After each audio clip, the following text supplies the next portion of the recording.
Stock మార్కెట్లో invest చేసి మీ డబ్బులు డబుల్ చేసుకోవాలనుకుంటున్నారా? సుందరరామిరెడ్డి గారి లైవ్ సెమినార్ కి అటెండ్ అవ్వండి.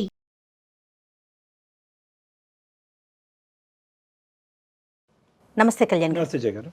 కళ్యాణ్ గారు, దివ్య అని మనకి ఒక అమ్మాయి మెయిల్ చేసిందనమాట. తన ఫ్రెండ్ గురించి భలే హ్యాపీగా అనిపించిందండి. ఫ్రెండ్ జీవితం బాగుపడాలి, తోటి ఫ్రెండ్, ఈ అమ్మాయి సేమ్ ఏజ్ గ్రూప్ అనమాట. మెయిల్ చేసి వెంటనే డాక్టర్ గారితో మాట్లాడించండి ఒక్కసారి అని చెప్పిందండి. ముందు ఆ విషయానికి నాకు సంతోషం అనిపించింది. ఈ రోజుల్లో కూడా స్నేహితురాలు ముందుకు మంచి కోసం తను రావటం అనేది హర్షించదగ్గ విషయం. సో మరి కాల్ చేస్తాను కళ్యాణ్ గారు నేను. హలో, దివ్య అండి? నేను జయానమ్మా, నేను అందమైన జీవితం ప్రోగ్రామ్ నుంచి కాల్ చేస్తా ఉన్నాను. నమస్కారం మేడం. నమస్తే అమ్మా, నమస్తే. నాతో పాటు డాక్టర్ కళ్యాణ్ గారు కూడా ఉన్నారు. ఫ్రెండ్ పేరేంటి? శ్రీదేవి మేడం. ఓకే, సరే. డాక్టర్ కళ్యాణ్ గారు ఉన్నారు, ఒకసారి మాట్లాడతావా? ఓకే అమ్మ. దివ్య నమస్తే అమ్మా. నమస్తే సార్. మీ స్నేహితురాల గురించి మాట్లాడాలని ముందుకు వచ్చారు మీరు. బహుశా ఫస్ట్ టైం అనుకుంటాను అందమైన జీవితంలో స్నేహితురాల గురించి ముందుకు రావడం అనేది. సంతోషం అమ్మా. ఏంటమ్మా సమస్య ఏంటి? మీ స్నేహితురాల సమస్య ఏంటి? అయితే మేము మ్యారేజ్ చేసుకోని అంటుంది. ఎందుకు ప్రాబ్లం ఏంటో అయితే అర్థం కావట్లేదు. ప్రెజెంట్ ఏం చేస్తున్నారమ్మా? జాబ్ చేసుకుంటున్నాం మేడం. ఇద్దరు? తను కూడా జాబ్ చేసుకుంటుంది. అయితే నాకు మ్యారేజ్ సెట్ అయింది మేడం. ఎప్పటి నుంచి ఫ్రెండ్స్ మీరు ఇద్దరు? అంటే ఫస్ట్ నుంచి, చిన్నప్పటి నుంచి బెస్టీస్ గానే ఉంటాము. ఓకే. ఆమె ఎందుకు మ్యారేజ్ చేసుకొని అంటుందో నాకైతే అర్థం కావట్లేదు. మీకు సంబంధం అయితే కుదిరింది, ఆ అమ్మాయికి కూడా సంబంధాలు వస్తున్నాయా? వస్తున్నాయి కానీ ఆమె వద్దంటుంది, మ్యారేజ్ వద్దంటుంది, ఏం వద్దంటుంది. వాళ్ళ పేరెంట్స్ తో కూడా నీకు పరిచయం ఉందమ్మా? ఇంటికి అట్లా వెళ్తూ ఉంటావా? వెళ్తాను మేడం. ఓకే, వాళ్ళు ఏమంటారు? వాళ్ళ నన్ను ఎక్కువ ఫోర్స్ చేస్తారు, నువ్వు ఒప్పించావు నాకు చెప్తారు. అయితే నేను ఆమెకి చెప్పినా గానీ చాలా మ్యారేజ్ అనేసరికి నా మీద సీరియస్ అయిపోతుంది.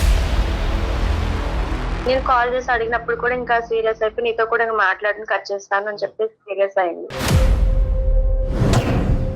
అంటే నీకెంతవరకు తెలుసమ్మా ఈ అమ్మాయి వద్దు అనుకోవటానికి ఏ కారణం అయ్యి ఉండొచ్చు అనేది ఏమైనా తూచాగా నీకేమైనా ఐడియా ఉందా? నాకేం ఐడియా ఇస్తారంటే, కాలేజీకి వెళ్ళేది, సైలెంట్ గా ఉండేది. మేము గేట్ దగ్గర కలిసే వాళ్ళం, ఇద్దరం కలుసుకుంటూ వెళ్ళాం అంతే. ఇంకా తర్వాత నాకు ఇంకేం తెలియదు, సైలెంట్ గానే ఉండేది, మంచిగానే ఉండేది. మనిషి యాక్టివ్ గా ఉంటదమ్మా? చదువు రీత్యా, జాబ్ రీత్యా, ఇవన్నిటిలో కూడా కొద్దిగా యాక్టివ్ అయినా ఆవిడ? అన్ని బానే ఉంటది కానీ ఎందుకో ఏదో పోగొట్టుకున్న దానిలాగా ఉంటది. నాన్న, ఇప్పుడు నువ్వు పెళ్లి చేసుకుంటున్నందుకు దానికి సంతోషిస్తుందా? అబ్బా నీకు పెళ్లి సంబంధం కుదిరిందే, నువ్వు హ్యాపీగా ఉంటావు, ఆ విధంగా సంతోషం ఉందా? అంటే తన పెళ్లి వరకే వద్దనుకుంటుందా, లేదంటే ఎవరి పెళ్లినైనా కూడా నెగిటివ్ గా చూసే ఇదా? పెళ్లి అవసరమా ఎందుకు అన్నట్టు మాట్లాడుతుంది.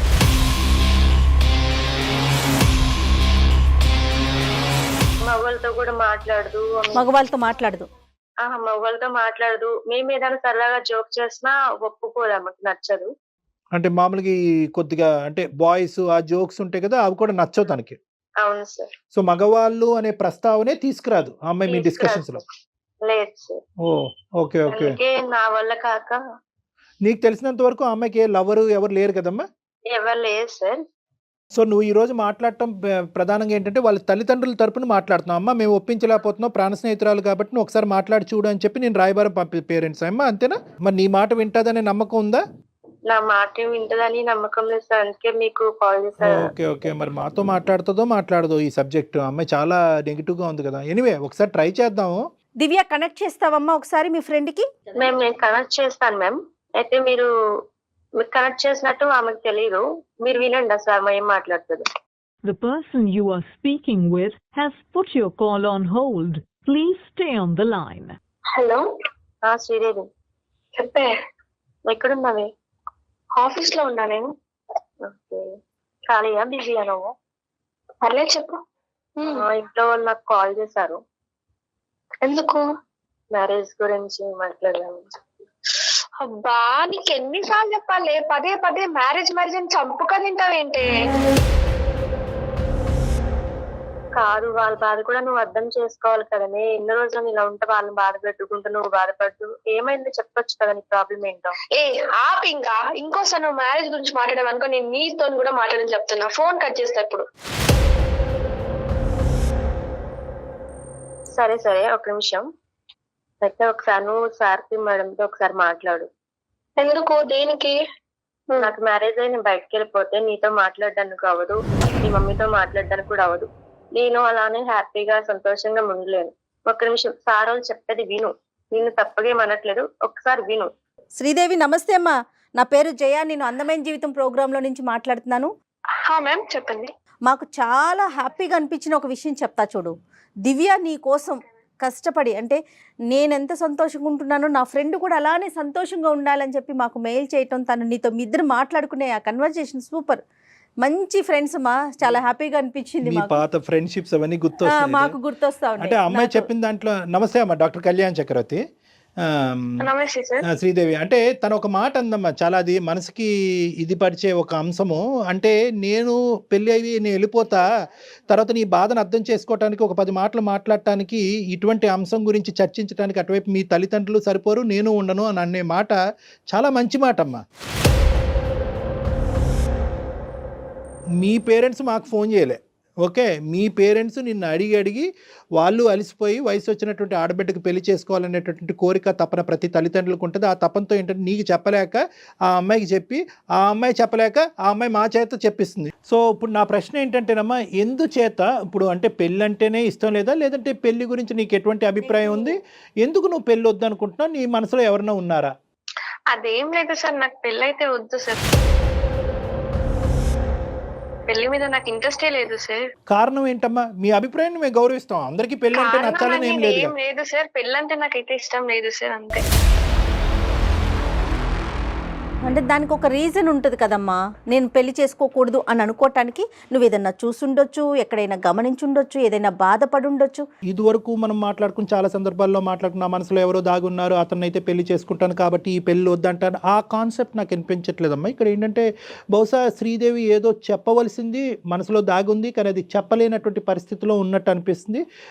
బహుశా ప్రాణ స్నేహితురాలతో కూడా షేర్ చేసుకోలేనటువంటి అంశంగా నాకు అనిపిస్తుంది. కాబట్టి దివ్యాని మనం కాల్లోంచి తప్పిస్తే బహుశా శ్రీదేవి ఓపెన్ అవుతుందేమో అన్నది నా అభిప్రాయం. ఏం శ్రీదేవి, ఆ పని చేద్దామా? మీరు ఏమైనా ఓపెన్ గా మాట్లాడతారా? ఆమె నాతో కూడా షేర్ చేసుకోవాలంత ఏదో ఉంది, ఆమె మనసులో బయట పెట్టట్లేదు. నేను కాల్ కట్ చేస్తున్నాను సార్, మీరు మాట్లాడతారు. నేనేమంటున్నానంటేనమ్మా, బహుశా ఏంటంటే నువ్వు ఏదైతే పాత్ర నువ్వు పోషించావు ఇప్పుడు వరకు అది 50% వరకు సఫలమైంది. అంటే ఏంటంటే ఈ అమ్మాయిని మా వేదిక వరకు తీసుకొచ్చి మా చేత మాట్లాడిపించడానికి, దానికి ఆ అమ్మాయి మాట్లాడటానికి అంగీకరించడం అనేది ఒక 50% అయ్యింది. కాబట్టి నెక్స్ట్ 50% తన మనసులో ఏం దాగుంది అనేది మేము తెలుసుకున్న తర్వాత అవసరమైతే కనుక మేము మళ్ళీ నీకు కమ్యూనికేట్ చేసి అసలు బ్యాక్గ్రౌండ్లో ఏం జరుగుతుంది అనేది నీకు తెలియపరుస్తామమ్మా. ఓకేనమ్మా, బాయ్ అమ్మా, మళ్ళీ కలుద్దాం. ఈ పద్ధతిలో కూడా మాట్లాడకూడదేమో, ఏదన్నా 4 వాల్స్ మధ్యన ఒక క్లినికల్ రూమ్లో మాట్లాడేటటువంటి అంశంగా నాకు అనిపిస్తుంది. కానీ ఈరోజు ఏంటంటే బహుశా ఈ అవకాశం మళ్ళీ రాదేమో అనేటటువంటి ఉద్దేశంతో మళ్ళీ నువ్వు మాకు అంగీకరించకపోవచ్చు, రావచ్చు, రాకపోవచ్చు, ఇలాంటి రకరకాల ప్రాబిలిటీస్ ఉన్నాయి. కాబట్టి ఇది కాన్ఫిడెన్షియల్ డిస్కషన్ కాబట్టి నువ్వు నీ పేరు వరకే బయటకు వచ్చింది, నువ్వు ఎవరు ఏంటి ఎక్కడ అనే పూర్వాపరాలు తెలియవు. కాబట్టి ఇప్పుడు దివ్య కూడా కాల్ నుంచి కట్ అయింది కాబట్టి నువ్వు ఫ్రీగా మాతో మాట్లాడాలని నా కోరిక. తప్పకుండా సార్, కాకపోతే నేను మీ విషయం నేను ఒప్పుకుంటాను సార్. మీరు ఇంతవరకు ఏమేమి మాట్లాడారో అన్నిటికీ నేను ఒప్పుకుంటాను, కానీ నేను మాత్రం పెళ్లి చేసుకోవడానికి మాత్రం సిద్ధంగా లేను సార్. నాకు నా జీవితంలో జరిగింది చాలా అంటే చాలా, చిన్నప్పటి నుంచి ఇప్పటిదాకా చాలా ఏగాను సార్. మగవాళ్ళంటేనే అబ్బా అనిపించేటట్టు ఉంది సార్. వద్దు సార్, నాకు పెళ్లి అయితే వద్దులేనా? వద్దు. ఇప్పుడు నేను ఇందాక ఒక మాట చెప్పాను కదమ్మా, ప్రైమరీ పాయింట్. ఆ అమ్మాయి ఏదో మనకు ఫోన్ చేసింది, ఆ అమ్మాయిని ఏమొచ్చి తల్లిదండ్రులు ఈ అమ్మాయిని రాయబారం పంపించడం వల్ల నీ చేత పెళ్లికి ఒప్పించుకోవటం అనేది కంకణం కట్టుకోలేదు మేము. కారణాలు చెప్తే కనుక కొద్దిగా మనుషులు అనేటటువంటిది వాళ్ళు చల్లబడతారు. ఓహో ఇంత జరగటం వల్ల ఈ అమ్మాయి ఇటువంటి నిర్ణయం తీసుకుంది అనేటటువంటిది నువ్వు చెప్పలేకపోతున్నావు. వాళ్ళకి అర్థమయ్యేటటువంటి పద్ధతిలో అది కూడా నువ్వు ఒప్పుకుంటే కనుక ఇది రివీల్ చేయొచ్చు, ఈ విధంగా మా తల్లిదండ్రులతో నా ఫ్రెండ్తో మాట్లాడచ్చు అని నువ్వు పర్మిషన్ ఇస్తే కనుక నీ కాన్ఫిడెన్షియాలిటీ అనేది మేము బ్రీచ్ చేసి వాళ్ళకి చెప్పడం జరుగుతుంది. దాన్ని బట్టి తర్వాత పెళ్లికి నువ్వు అంగీకరిస్తావా, వాళ్ళు పెళ్లి గురించి వాళ్ళు ప్రెషర్ పెడతారా లేదా అనేది తర్వాత సంగతి తర్వాత చూద్దాం.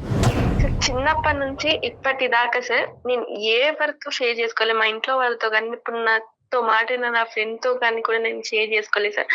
అంత బాధను అనుభవించి ఇప్పటిదాకా వచ్చాను సార్. నా చిన్నప్పుడు సార్ నాకు ఒక 12 ఏళ్ళు ఉంటాయేమో. అప్పుడు మా ఇంటి పక్కన ఒక అంకుల్ ఉండేవాడు.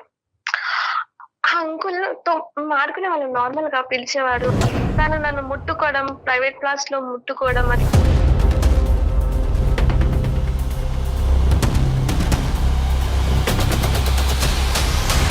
సో నేను అప్పుడు అన్నాను, అంకుల్ మీరు ఇలా చేయడం కరెక్ట్ కాదు, నేను మా ఇంట్లో వాళ్ళకి చెప్తాను అని అంటే తను అప్పుడు నన్ను వదిలేశాడు.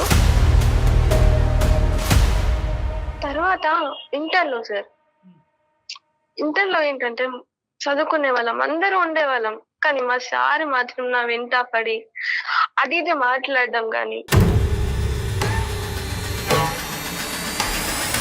మా సార్ని తలుచుకుంటే తన గురించి చెప్పాలంటే నాకు అలా ఉంది సార్.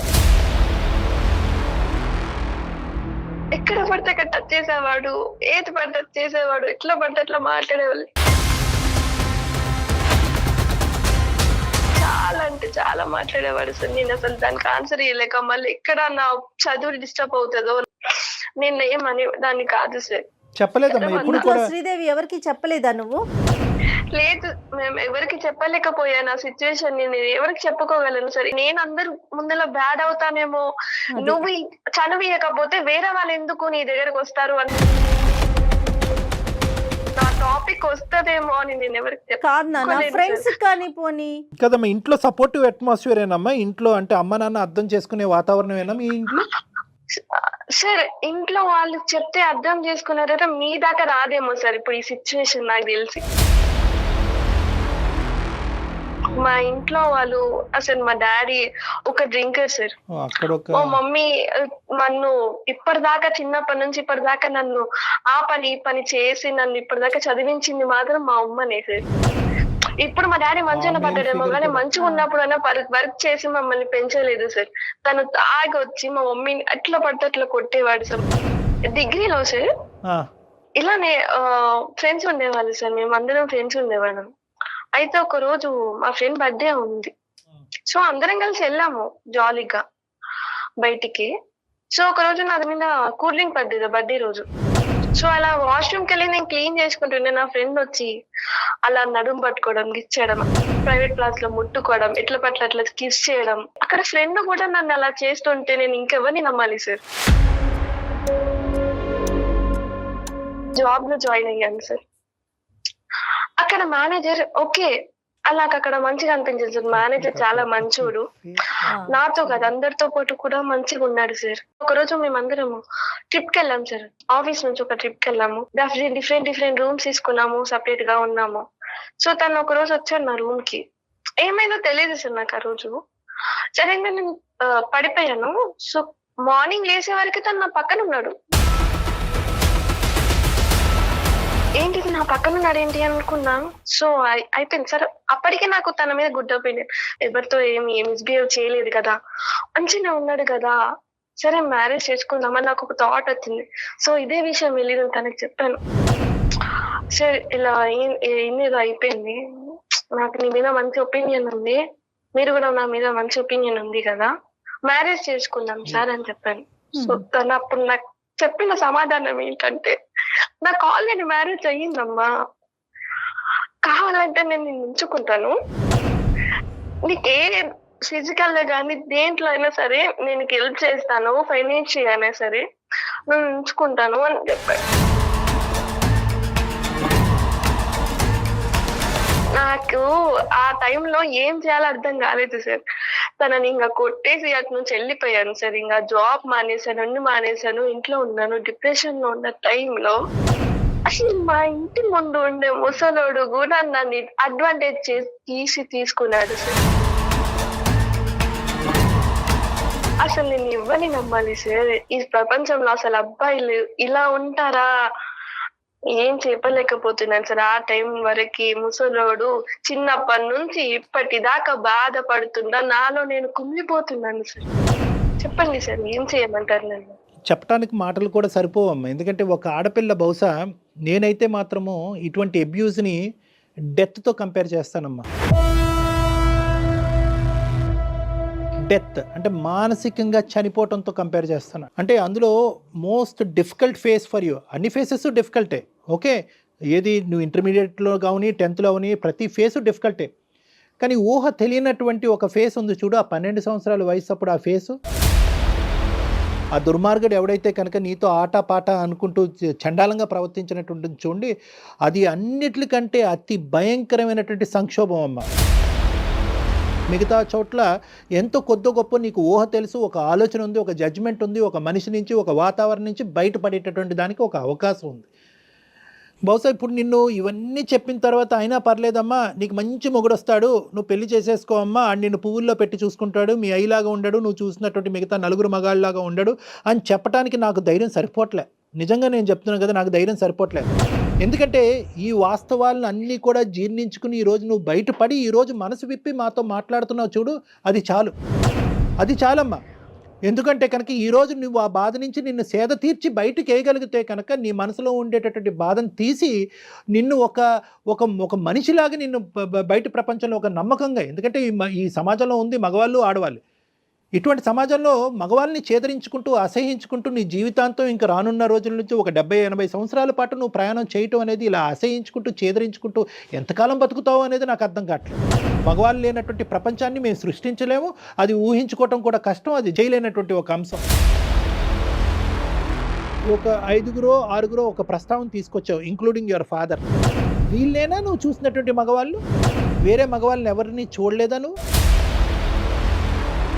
నిన్ను ఇష్టపడి నిన్ను మంచిగా చూసుకుని నీతో పాటు స్నేహపూరితంగా ఉండి నీ అవసరాలు కావాల్సినటువంటి అవసరాలు తీరుస్తూ నీ బాధను అర్థం చేసుకునేటటువంటి వాళ్ళు ఎవరు లేరా ఈ మొత్తం నీ 23-24 సంవత్సరాల ప్రయాణంలో? అలాంటి వాళ్ళు ఉంటే నేను ఈ స్టేజ్ నేను ఉండేవాళ్ళు దాన్ని కాదు కదా సార్.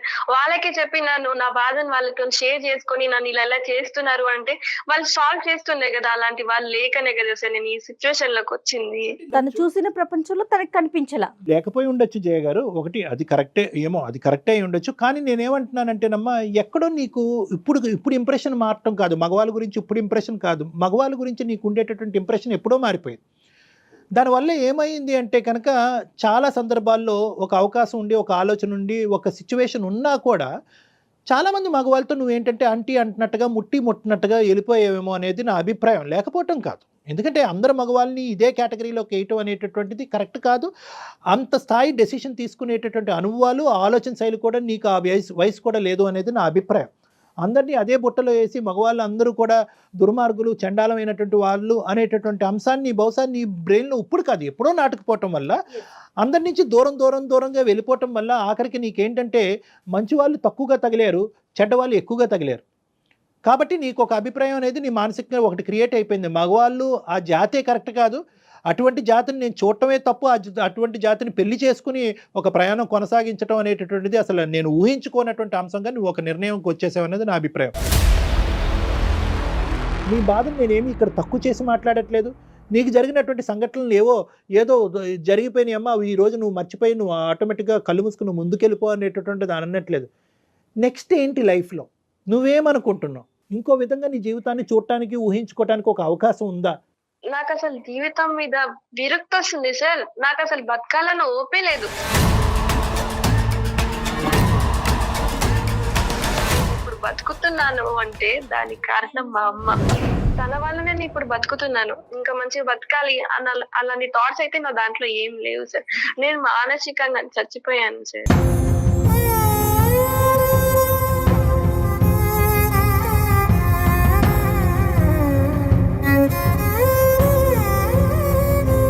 కొంతమంది నా అనేటటువంటి వాళ్ళను నమ్మినటువంటి కొంతమంది మనుషులతో ఖచ్చితంగా అన్ని అంశాలు చెప్పుకోవచ్చమ్మా, అందులో తప్పులేదు. చెప్తే లాభం ఏంటి డాక్టర్ గారు అంటే కనుక చెప్పటంలోనే చాలా వరకు బాధ తరిగిపోతుందమ్మా, చెప్పటంలోనే బాధ తరిగిపోతుంది. నెంబర్ 1. నెంబర్ 2 ఏంటంటే తెలిసి తెలియనటువంటి వయసులో ఇటువంటి సంఘటనలు జరిగినప్పుడు అది ఏంటో అర్థం కానటువంటి పరిస్థితిలో ఎవరికి మనసు ఇప్పి చెప్పుకోలేం. కానీ ఎప్పుడైతే ఇంటర్మీడియట్ వరకు వచ్చావో, ఎప్పుడైతే ఒక ట్యూషన్ సారో లేదంటే క్లాస్లో మాస్టరో ఒక విపరీతంగా నీతో ప్రవర్తించడం మొదలుపెట్టాడో, అప్పుడైనా కూడా అమ్మకో లేదంటే మీ కజిన్స్కో, ఒక అక్కకో, ఒక తల్లి అన్నయ్యకో, ఒక తమ్ముడికో, ఎవరికో ఒకరికి చెప్పుకోవచ్చు. ఎవరూ లేరు అనేది కాదు ఇక్కడ ప్రస్తావన. చెప్పుకోవటం వల్ల బాధ తగ్గుతుంది. రెండోది ఏంటంటే కనుక నెక్స్ట్ టైం ఇటువంటి సందర్భం వచ్చినప్పుడు నువ్వు ఎలా జాగ్రత్త పడాలి, అటువంటి మనుషులు ఒకప్పుడు ఒక బౌండరీ దాటి ఆ విధంగా ప్రవర్తిస్తే కనుక వాళ్ళ మీద ఎటువంటి యాక్షన్ తీసుకోవాలి అని చెప్పేటటువంటి నాదులు లేకపోలేదమ్మా, ఉన్నారు. ఇప్పటికీ మానవత్వం అనేది ఉందమ్మా, మరీ అంత మానవత్వం అనేది మంట కలిసిపోలేదు. నేనేమంటున్నానంటే నీకు జరిగినటువంటి సంఘటనలు ఒక ఎత్తు, జరిగినటువంటి సంఘటనల్ని ఏ విధంగా డీల్ చేయలేకపోయావు అనేది రెండో అంశం. ఒకటి చెప్పుకోలేకపోయావు, పనిష్ చేయవలసినటువంటి విధంగా కొంతమందిని పనిష్ చేసి ఉంటే కనుక వాళ్ళకి ఖచ్చితంగా బుద్ధి వచ్చి ఉండేది. నీతో కాదు, ఇంక ఏ ఆడపిల్లతో కూడా ఆడుకునేటటువంటి దానికి అవకాశం ఉండేది కాదు. ఎందుకంటే నీలాంటి వాళ్ళని ఎంతమందితో వాళ్ళు ఇది తీసుకుంటున్నారు. సో అది కేవలం నీకు సంబంధించినటువంటి బాధ్యతే కాదు, సమాజానికి సంబంధించినటువంటి బాధ్యతగా ఆ విధంగా నువ్వు అడుగు వేసి ఉంటే కనుక కాదు బాగుండేది. శ్రీదేవి, డాక్టర్ గారు అన్నట్టు నువ్వు సైలెంట్ గా ఉండిపోవటంతో వాళ్ళకి ఒక అడ్వాంటేజ్ కదా. నెక్స్ట్ ఇలాంటి పిల్ల ఇంకొక శ్రీదేవో ఇంకొకరు ఎవరో తగులుతారు, వాళ్ళు అది కంటిన్యూ అయ్యేది కదా. నువ్వు ఆ రోజే తిరగబడినట్లయితే, అంటే నువ్వు తిరగబడ్డావు, నువ్వు సేఫ్ జోన్లో ఉన్నావు, కాదనట్లేదు, కానీ ఎవరికైనా నువ్వు ఎక్స్ప్రెస్ చేసినట్లయితే, వాళ్ళు కొంచెం పనిష్మెంట్ దొరికినట్లయితే. అంటే జయ గారు, అటువంటి వ్యక్తులకి బలం ఏంటంటే కనుక వీళ్ళ అమాయకత్వం. ఇది మనసులోనే దాగిపెట్టుకోవాలి, ఇది బయటకు చెప్పకూడదు. బయటకు చెప్తే కనుక నన్నే వక్రీకరిస్తారేమో, నా ఆలోచనే తప్పు, నువ్వే అంత చనువు ఇచ్చావనేటటువంటి భయంతో చాలా మంది ఆడపిల్లలు ముందుకొచ్చి ఇటువంటి అంశాలు చెప్పరు. అవును. ఇప్పుడు నెక్స్ట్ ఏమనుకుంటున్నావు అంటే నువ్వు అంటే ఇంకా పెళ్ళి అనే ప్రస్తావన తీసి పక్కన పెట్టేసావు అనేది నాకు అర్థం అవుతుందమ్మా. కానీ నాన్న ఎలాంటి వాడన్నా తీసి పక్కన పెట్టేసే, నీకు అమ్మ మీద ఒక గౌరవం ఉంది, అమ్మ మీద ఒక ప్రేమ ఉంది. ఏ అమ్మా ఈరోజు శ్రీదేవికి 24 సంవత్సరాలు వచ్చింది, పెళ్ళి ఎందుకు చేయట్లేదమ్మా అనేటటువంటి ప్రశ్నకి ఎటువంటి బదులు చెప్పగలదు మీ అమ్మ? మా అమ్మాయికి ఇటువంటి సంఘటనలు అన్నీ జరిగినాయండి, మగజాతి మీదే ఒక అసహ్యం కలగటం వల్ల పెళ్ళి అనే ప్రస్తావన తీసుకురావట్లేదు, మా అమ్మాయి పెళ్ళి చేయాలనేటటువంటి ఉద్దేశం నుంచి మేము అందరం విరమించుకున్నాం అనేటటువంటి మాట మీ అమ్మగారికి చెప్పగలరా? చెప్పలేరు. అమ్మా నాన్నలకి ఏం చెప్పాలి అనేది ఒక ముఖ్యమైనటువంటి అంశం అమ్మ. బహుశా నీకు ఆ మెచ్యూరిటీ లేదేమో అనేటటువంటిది నా ఆలోచన. కాబట్టి ఆ అంశాన్ని కూడా మేము వాళ్ళకి తెలియపరుస్తాం, అంటే చెప్పే విధంగా తెలియపరుస్తాం. ఒకప్పుడు నువ్వు వద్దు సార్, ఇది కంప్లీట్గా నా కాన్ఫిడెన్షియల్ పర్సనల్ ఇష్యూ, ఇప్పటికీ కూడా నాకు అలాగే అనిపిస్తుంది, నా అనేటటువంటి వాళ్ళకి చెప్పి నాకు వాళ్ళని బాధ పెట్టడం నాకు ఇష్టం లేదంటే మేము ఒక్క అడుగు కూడా ఆ దిక్కును ముందుకేయం. పెళ్ళి అనే ప్రస్తావన గురించి మాట్లాడవు. కేవలం నువ్వు అనుకుంటే కనుక ఈ డిప్రెషన్ నుంచి నన్ను బయటకు వేయండి, నా ప్రశ్నలకి బదులు చెప్పండి, సమాజం గురించి నాకు ఏర్పడినటువంటి ఒక ఇమేజ్ని మార్చండి, నా ఆలోచన శైలిని కరెక్ట్ చేయండి అంటే కనుక నీకు హెల్ప్ చేస్తాం. సో ఈ 2 ఆప్షన్స్ ఉన్నాయి. నీ పేరెంట్స్తో మేము మాట్లాడాలా వద్దా? సార్ ఒక 2 minutes ఆగుతారా? నాకు అసలు ఏడుపు ఆగుతలేదు సార్. ఎందుకంటే చిన్నప్పటి నుంచి ఇప్పటిదాకా నన్ను అర్థం చేసుకొని దగ్గర తీసుకొని నా బాధను అర్థం చేసుకొని ఇలా మారుస్తాను నీ జీవితము అని అనేవాళ్ళు ఇప్పటిదాకా నాకు పుట్టలేదు సార్. మీరు నాకు దొరికినందుకు నా అదృష్టం అనుకుంటాను నా లైఫ్ లో.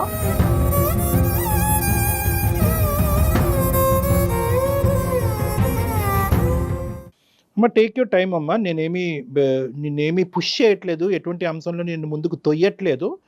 ఇప్పటి వరకు నువ్వు ఈ సబ్జెక్ట్ మీద ఎప్పుడు ఆలోచించలేదు, చెప్పుకోలేదు కదా. ఆ బాధ తను చెప్పేసరికి మనసు తేలిక పడి ఉంటుంది.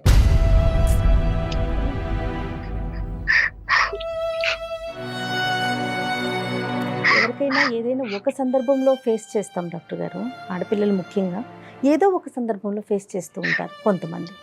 కానీ దురదృష్టం అనుకోవాలో ఏమో, కానీ ప్రతి లెవెల్లో అంటే చెప్పాలి అంటే ఆ అమ్మాయి చెప్పినటువంటి ఏజ్ బట్టి ఎవ్రీ 4 to 5 yearsలో ఒక సంఘటన జరిగింది. ఇంక ఏ విధంగా నమ్మకం వస్తుంది అమ్మాయికి? ఏ విధంగా చెప్పగలం? వీళ్ళని వదిలేసేమో మిగతా వాళ్ళందరూ మంచోళ్ళే దేవుళ్ళు అని మనం ఎలా చెప్తాం? నీకు వచ్చేటటువంటి మొగుడు మీ నాన్నలాగా ఈ నలుగురిలాగా ఉండడు, మంచోడు ఉంటాడని ఎలా చెప్తాం? ఆ ధైర్యాన్ని కల్పించాలి. శ్రీదేవి చెప్పండి అమ్మ. సారీ అమ్మ, నీ బాధని మేము పూర్తిగా అర్థం చేసుకుంటున్నాం, కానీ దీనికి ఒక ఇమోషనల్ సొల్యూషన్ కంటే ఒక ప్రాక్టికల్ సొల్యూషన్ అనేటువంటిది కూడా వెతకాలి. నీకు అనుభవం ఆ వయసు లేదు కాబట్టి అమ్మాయిలకి చెప్పాలి అనేది నా అభిప్రాయం అమ్మ. ఎవరు ఎప్పుడు చేశారు, ఎవరు వాళ్ళు అనేటటువంటి ప్రస్తావన కాకుండా ఇటువంటి సంఘటనలు జరగటం వల్ల మానసికంగా ఆ అమ్మాయి ఇబ్బంది పడి పెళ్లి వరకు రాలేకపోతుంది. ఒక్కసారి మీ అమ్మాయిని మీ కూతురుగా ఒక మనిషిగా మనం అర్థం చేసుకుందాం. ఆ అమ్మాయి మనసులో ఉండేటటువంటి ఆ డిప్రెషన్ని క్లియర్ చేసేటటువంటి ప్రయత్నం చేద్దాం. పెళ్ళికి కాస్త గ్యాప్ ఇద్దాం, కొద్దిగా వ్యవధి ఇద్దాం, ఆ అమ్మాయిని తేరుకునే దానికి ఒక అవకాశం ఇద్దాం. ఆదరాబాదరాగా వయసు వచ్చిందనో లేదంటే డిగ్రీలు ఉద్యోగాలు పెరిగినాయి అనేటటువంటి ఉద్దేశంతో సమాజంలో ఈ వయసులోనే పెళ్లి చేయాలనేటటువంటి సామాజిక పరమైనటువంటి ఎక్స్పెక్టేషన్ పరంగా మనం కొట్టుకుపోవద్దు. ఈ అమ్మాయి మనసులో ఉండేటటువంటి బాధని చల్లార్చేటటువంటి ప్రయత్నం మనం అందరం చేయాలి అనేటటువంటి విధంగా నేను నీ పేరెంట్స్కి నేను కౌన్సిలింగ్ చేస్తానమ్మా శ్రీదేవి. ఎందుకంటే కనుకమ్మా ఈరోజు నువ్వు మనసు విప్పి ఈరోజు ఏడుస్తూ మాతో మొత్తం బాధ అంతా చెప్పుకున్నావు. ప్రతి సమయం ప్రతి సందర్భంలో మేము మీకు ఉండకపోవచ్చు. పెద్ద దిక్కుగా ఇదే బాధ నీకు మళ్ళీ గుర్తొస్తే కనుక దానికి సంబంధించినటువంటి బెస్ట్ కౌన్సిలర్స్ ఎవరన్నా ఉన్నారంటే కనుక అది మీ పేరెంట్స్, ముఖ్యంగా మీ తల్లి. నాన్నగారు ఎంతవరకు మారారో నాకు తెలియదు. నిన్ను మీ అమ్మ అర్థం చేసుకునే విధంగా ప్రపంచంలో ఎవరు అర్థం చేసుకోరమ్మా. మీకు తల్లికి మించిన దైవం ఎవరు లేరు. కాబట్టి ఈరోజు ఇంతవరకు మా వరకు వచ్చావు, ఒక నమ్మకంతో వచ్చావు. మేము ఇచ్చినటువంటి పరిష్కారానికి ఈ విధంగా నన్ను సేద తీర్చి ఒక కౌన్సిలింగ్ చేసి నాకు ఒక నమ్మకాన్ని ఇచ్చినటువంటి పెద్దవారుగా మీకు కనిపిస్తున్నారు నాకు అని చెప్పి బాధపడ్డావు, ఏడ్చావు, గొప్పగా ఫీల్ అయ్యావు. అదే స్థానాన్ని ఈరోజు మాకు ఇచ్చేటటువంటి స్థానాన్ని మీ తల్లికి కూడా ఇవ్వాలి అనేది నా అభిప్రాయం. ఖచ్చితంగా ఈ మాట చెప్తే జయ గారు, మీ అమ్మగారు అదంతా తీసి పక్కన పెట్టమ్మా, పెళ్ళి అనేటటువంటి పద్ధతిలో మాట్లాడతారని నేను అనుకోవట్లేదు. నీ మనసుని మా అందరికంటే బాగా అర్థం చేసుకునే ఒక గొప్ప వ్యక్తి ఎవరైనా ఉన్నారంటే అది మీ తల్లి. నీకు శ్రీదేవి నీ బరువు మొత్తం తగ్గిపోతుందమ్మా. నీ మనసులో ఉన్న బాధ, బరువు అమ్మతో చెప్పావు అంటే 100% తగ్గిపోద్ది. పెళ్ళి అనేది తర్వాత నెక్స్ట్. అది ఇప్పుడు వద్దమ్మా, ప్రస్తావన వద్దు. ఫస్ట్ నీకు కావాల్సింది ఏంటంటే ఓదార్పు, బాధ తీరాలి, అన్న ఒక ధైర్యం, ఒక నమ్మకం. తర్వాత ఏంటంటేనమ్మా లాస్ట్లో వచ్చేటటువంటిది ఏంటంటే కనుక నువ్వు నా ఎదురుగుంటా కూర్చుంటే కనుక నేను చెప్పేటటువంటి కొన్ని ఎగ్జాంపుల్స్ బట్టి, నేను చెప్పేటటువంటి కొన్ని ఇన్పుట్స్ బట్టి ఇటువంటి సంఘటనలు ఎంత ఫ్రీక్వెంట్గా సొసైటీలో జరుగుతున్నాయి, ఆడపిల్లలు ముందొచ్చి ఏ విధంగా గొంతిప్పి మాట్లాడాలి, సమయస్ఫూర్తితో ఒక ఆలోచన శైలితో అందరినీ అపనమ్మకంతో చూడకుండా కొంతమందిని నమ్మి ముందుకొచ్చి మనసు విప్పి ఎలా మాట్లాడాలి అనేటటువంటి అంశం ఒకటి తెలుస్తుంది. రానున్న రోజుల్లో ఒకప్పుడు ఇటువంటి సంఘటనలు పునరావృతం అయితే నీ జీవితంలో ఏ విధంగా రియాక్ట్ అవ్వాలి, ఏ విధంగా తక్షణ కర్తవ్యంగా ఒక స్టెప్ తీసుకోవాలనేది ఒకటి అర్థమవుతుంది. రెండోది ఏంటంటే కనుక మరీ ఒక మగజాతినే కంప్లీట్గా నీ జీవితాల నుంచి డిలీట్ చేసేసి ఆ జాతికి ఎటువంటి రోలు లేదు, అటువంటి వ్యక్తులతో నాకు ఎటువంటి సంబంధం లేదు అనేటటువంటి అపనమ్మకం ఏదైతే నీ మనసులో క్రియేట్ అయిందో అందులో నమ్మకం కుదిరేటటువంటి విధంగా నేను కొన్ని ఎగ్జాంపుల్స్, కొన్ని ఇన్ఫర్మేషన్ నీ బ్రెయిన్లో పెడతానమ్మా. దాన్ని బట్టి నెక్స్ట్ ఫేజ్లో పెళ్లి చేసుకుంటావు లేదన్నది ఒకసారి ఆలోచించు. అయితే కళ్యాణ్ గారు తనకి ఇమీడియట్గా తన మనసులో ఇప్పుడు ఏదైతే మగజాతి అంతా ఇంతే అనే ఒక ఆలోచనకు తను వచ్చిందో ఇమీడియట్గా పోదండి. మీరు కొన్ని రోజుల పాటు తనతో మాట్లాడాలి, కొన్ని సెషన్స్ తీసుకోవాలి. ఎందుకంటే గాయపడిన హృదయం కదా, చిన్నప్పుడు అది కూడా చిన్నప్పుడు ఏమి తెలియని వయసులో కదా. శ్రీదేవి డాక్టర్ గారు చెప్పింది ఒకసారి ఆలకించమ్మా, ఒక్కసారి అమ్మతో మాట్లాడదాం, తర్వాత నువ్వు ఒకసారి డాక్టర్ గారిని కలుద్దు గాని. తప్పకుండా సార్, తప్పకుండా మాట్లాడండి. ప్రతి ఆడపిల్ల ఆలోచించవలసిన అంశం ఏంటంటే ఇది నేను చెప్పకపోవటం వల్ల, ఇది బహిర్గతం చేసి ఒక యాక్షన్ తీసుకోకపోవటం వల్ల నేను సేఫ్ అవుతానని అనుకోవద్దు. ఎందుకంటే కనుక ఈ క్రూరులు, ఈ మూర్ఖులు, ఈ విధ్వంసకరమైనటువంటి ఆలోచన శైలి కలిగేటటువంటి వాళ్ళు వీళ్ళని పీడోఫైల్స్ అంటారు, లేదంటే అబ్యూజర్స్ అంటూ ఉంటారు. వీళ్ళు చాలా డేంజరస్ సొసైటీ. మీరందరూ ఆడపిల్లలందరూ కంకణం కట్టుకుంటేనే వీళ్ళని బహిర్గతం చేసి సమాజంలో వీళ్ళని శిక్షించేటటువంటి విధంగా మీరు ముందుకెళ్ళచ్చు. ఇది కేవలం నీ వరకు చేసుకునేటటువంటిది ఒకటే కాదు, నువ్వు అందరినీ తట్టి లేపేటటువంటి ఒక కార్యక్రమం కింద ఈరోజు మనం ఎపిసోడ్ మిగలాలి అని అంటున్నాం. భయపడద్దు. వాళ్ళు ఎన్ని బ్లాక్మెయిల్ చేసినా, ఎన్ని పద్ధతులకు, ఎన్ని విధాలుగా మాట్లాడినా మీరు భయపడద్దు, ముందుకు రండి. ఎందుకంటే సమాజంలో మంచితనం అనేటటువంటిది ఉంది, సమాజంలో ఒక న్యాయం అనేటటువంటిది ఉంది. ఇలాంటి వాళ్ళని శిక్ష పడేటటువంటి పద్ధతులు, మార్గాలు ఉన్నాయి. అన్లెస్ అండ్ అంటిల్ మీరు గొంతిప్పి మాట్లాడేంత వరకు ఇవన్నీ ముందుకు రావడానికి అవకాశం లేదు. అర్థమైందమ్మా? తప్పకుండా సార్. నువ్వు ఓపెన్ గా మాట్లాడావు, ఒకసారి డాక్టర్ గారిని కలుద్దు గాని, ఓకేనా? ధైర్యంగా ఉండు. దివ్యతో కూడా ఒక 2 మాటలు చెప్తామమ్మా. అమ్మ దివ్యతో కూడా, ఎందుకంటే అమ్మాయి మనకి ఎంతో ఒక ఆశతో, ఒక కోరికతో, ఒక మంచి ఆలోచన, అభిప్రాయంతో ఈరోజు మాకు ఫోన్ కలిపింది కాబట్టి దివ్యతో కూడా మేము ఒక 2 మాటలు చెప్తాము. ఎందుకంటే ఆ అమ్మాయి యొక్క సపోర్ట్ సేమ్ ఏజ్ గ్రూప్ కాబట్టి ఆ అమ్మాయి యొక్క సపోర్ట్ కూడా నీకు లైఫ్లో చాలా ఇంపార్టెంట్. ఆ అమ్మాయికి కూడా ఇవి 2 మాటలు చెప్తాను నీ పర్మిషన్తో. ఓకేనమ్మా? Okay sir. రైట్, ఓకే అమ్మా. మళ్ళీ కలుద్దాం క్లినిక్లో. అమ్మానంతో పాటు అమ్మానంతో నేను మాట్లాడతాను, ఫోన్ చేసి మాట్లాడతాను అమ్మానంతో పాటు కలిసి మీరు అందరూ కలిపి నా దగ్గరికి వద్దురుగా నా క్లినిక్కి. ఓకేనమ్మా? తప్పకుండా సార్. Okay sir. రైట్. అంటే అది ఎలాంటి బాధ అంటే మేడం, అది బహుశా అనుభవించేటటువంటి వాళ్ళకి తప్ప ఇంకొకరికి ఎవరికి కూడా ఆ బాధ తెలియదు. ఎందుకంటే అది ఈ అమ్మాయి ఇంత డిస్క్రిప్టివ్గా చెప్తుంది. చాలామంది ఇటువంటి ఆడపిల్లలు PTSD అంటారండి, పోస్ట్ ట్రామాటిక్ స్ట్రెస్ డిసార్డర్ అంటారు. అంటే ఎంత ట్రామా అంటే కనుక ఆ ట్రామా వాళ్ళకి నిద్రలో కానీ, రేపొద్దున పెళ్ళి అయిన తర్వాత కానీ, భార్యాభర్తలుగా జీవితం ఉండేటప్పుడు కానీ ఇవన్నీ ఆ గుర్తులు, ఆ జ్ఞాపకాలు వస్తూ ఉంటాయి. ఈరోజు ఈ అమ్మాయి ఏంటంటే ఆ జ్ఞాపకాల వల్ల పెళ్ళే చేసుకుంటుంది. అది కొంతమంది ఆడపిల్లలు ఏంటంటే తల్లిదండ్రుల భయము, లేదంటే సమాజం యొక్క పట్టింపులు, పంతాల వల్ల కానీ పెళ్ళి వరకు చేసేసుకుంటారు. పెళ్ళి అయిన తర్వాత కూడా వాళ్ళకి ఆ జ్ఞాపకాలు పదే పదే గుర్తొస్తూ ఉంటాయి. ఎందుకు నేను బానిసయ్యాను, ఆ క్షణంలో నేను ఎందుకు మాట్లాడలేకపోయాను, నేను ఎందుకు ఏకాకిని అయ్యాను అనేటటువంటి బాధ అనుక్షణం వాళ్ళని బాధ పెడుతూనే ఉంటుందమ్మా. దీన్ని కౌన్సిలింగ్ ద్వారా మనం దూరం చేయొచ్చా?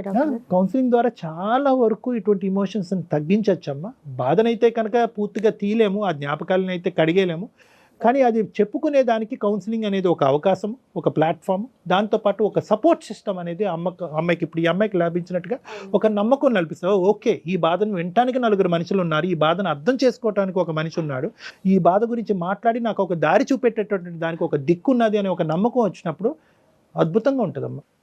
కానీ శ్రీదేవి చెప్తా ఉంటే ఒక ఆడపిల్లగా వింటుంటేనే ఎంత బాధ అనిపిస్తుంది అంటే నాకు నోట్లోంచి మాట రాలేదు, మొత్తం పూర్తిగా అలా వింటూ ఉండిపోయాను. ఇలా బాధపడే పిల్లలు పాపం ఎలా కళ్యాణ్ గారు, చాలా గౌరవం. మృగాల మధ్యలో బతుకుతున్నామా అనిపించేస్తుంది ఒక్కొక్కసారి ఆలోచిస్తే. రైట్ అండి, thank you so much. Okay Jaya గారు, నమస్తే. నమస్తే.